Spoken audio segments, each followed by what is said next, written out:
Every night, when your eyes shut and the world fades away, another world begins, one built entirely by your mind.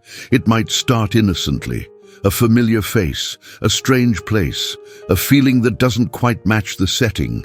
Then something shifts. Suddenly you're falling, running, flying, or standing face to face with something you didn't even know you feared. And when you wake up, it's gone. But the feeling lingers. Now here's the question. What if your dreams aren't meaningless? What if they're the most honest part of you speaking up, finally without filters? For centuries, dreams were seen as omens, divine messages, or signs from another realm. But in the modern psychological world, pioneers like Sigmund Freud and Jung reshaped the narrative. They didn't just ask what dreams are, they asked what they mean. Freud believed that dreams are the disguised fulfillment of repressed wishes. Jung thought they were communications from the collective unconscious, a deep well of shared human experience. Today, we know one thing for certain. Dreams are not random. Your brain is not just throwing spaghetti at the wall while you sleep. Dreams are a response, a message, a mirror. They are constructed from your fears, hopes, regrets, and the shadows you refuse to face when awake. In this video, we will uncover why you dream what you dream, how dream symbols reflect your real struggles, and how interpreting them using psychological tools can bring clarity, healing, and even transformation. So if you've ever woken up and asked, "What was that dream trying to tell me?" You're about to find out. And by the end of this video, you'll never look at your sleep the same way again. Coming up next, why most people ignore their dreams and how that blind spot is hurting their mental health. Stay with me. Think about this. You wake up from a bizarre or intense dream, your heart still pounding. A few images flash in your mind. Maybe you saw someone who's been gone for years. Maybe you were falling or screaming or floating above your body. But what's the first thing you do? Most people shrug it off. Just a dream, they say. Weird but meaningless.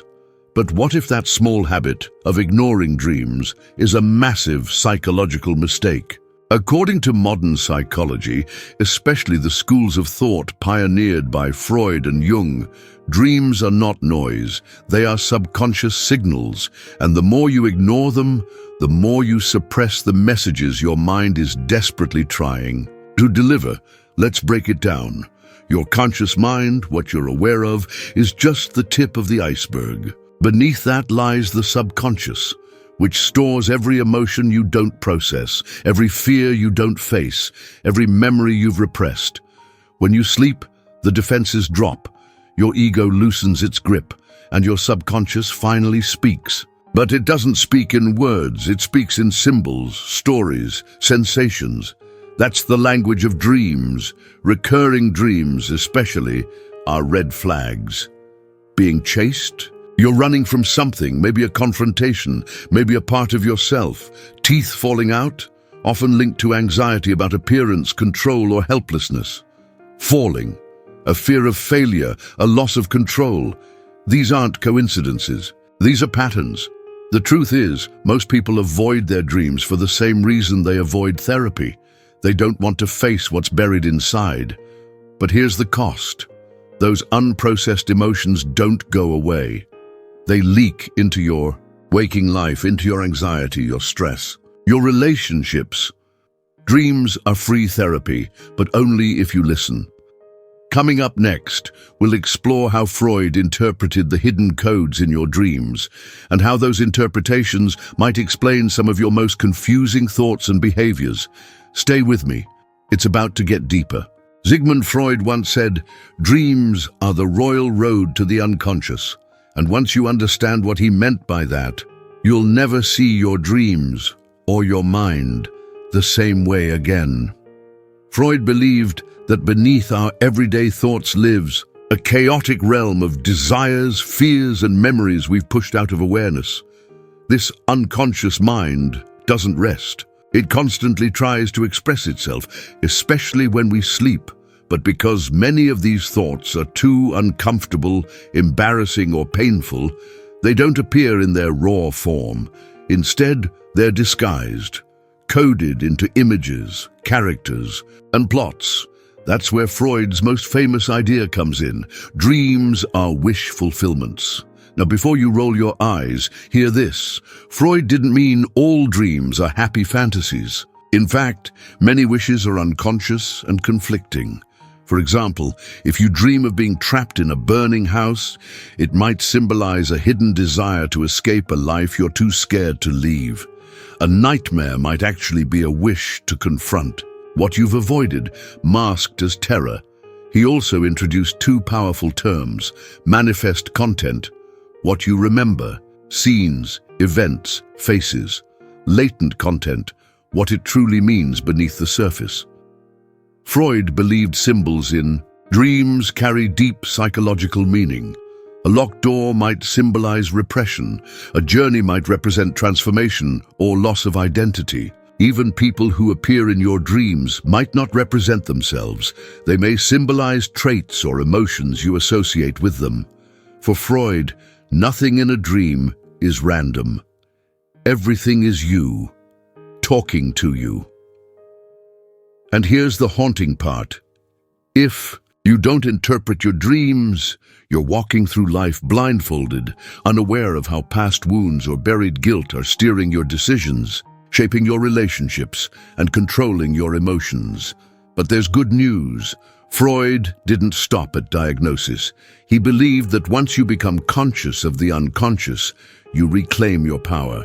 Your dreams, once interpreted, can unlock healing. Up next, how to decode your own dreams using modern tools, Freud's framework mixed with actionable steps. This is where it starts getting personal. So now you know, your dreams are not nonsense. They're encoded messages from your unconscious. But here's the real power. What do you do with that information? How do you actually understand your dreams and use them to improve your life? Let's break it down step by step. Step 1. Start remembering. Most people lose their dreams within minutes of waking. That's not a memory issue. It's a practice issue. Keep a dream journal by your bed. The moment you wake up, even in the middle of the night, write down everything. Don't judge. Even if it's, I was floating in a pink cloud eating spaghetti with my ex, write it down. It all matters. Step 2. Identify the emotional tone. Don't just focus on what happened. Focus on how it felt. Were you scared, liberated, trapped, nostalgic? Emotions are the compass. They point directly to the unresolved conflict in your waking life. A peaceful scene with underlying tension might mean you're ignoring a problem. A chaotic dream that feels empowering. Maybe you're more ready for change than you think. Step 3. Decode the symbols, Freud style. Freud believed that symbols in dreams are personal and universal. For example, water often symbolizes emotion. A vehicle might represent your direction in life. Being chased, avoidance, sex in a dream. It may not mean physical desire. It could mean merging with something you feel disconnected from. But here's Freud's twist. Symbols are disguises. So if a stranger shows up in your dream, ask yourself, what part of me does this person represent? If you dream of your childhood home, ask, what part of me is stuck in that past? Step 4. Connect to real-life issues. Now bring it all together. What's unresolved in your life right now? What are you avoiding? What patterns keep repeating? Your dreams already know.